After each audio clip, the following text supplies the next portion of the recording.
এইভাবে মাছ রান্না করে খেলে বারবার খেতে মন চাইবে। শুধুমাত্র 2টা আলু দিয়ে ঝাল ঝাল করে যদি এভাবে মাছ রান্না করে খেতে পারেন, তাহলে আর কোনো তরকারির প্রয়োজনই পড়ে না।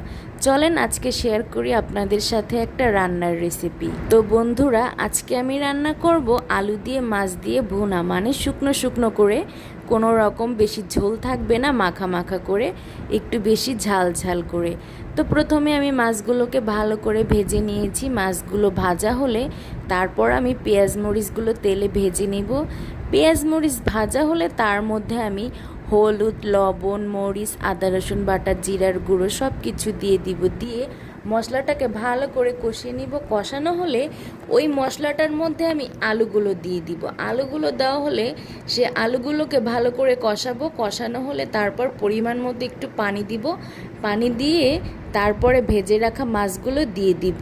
ভেজে রাখা মাছগুলো দেওয়ার পর এই তো দেখতে পারছো যখন হয়ে আসছে, তারপর আমি উপরে একটু ধনেপাতা ছিটিয়ে দিলাম। ব্যাস হয়ে গেল।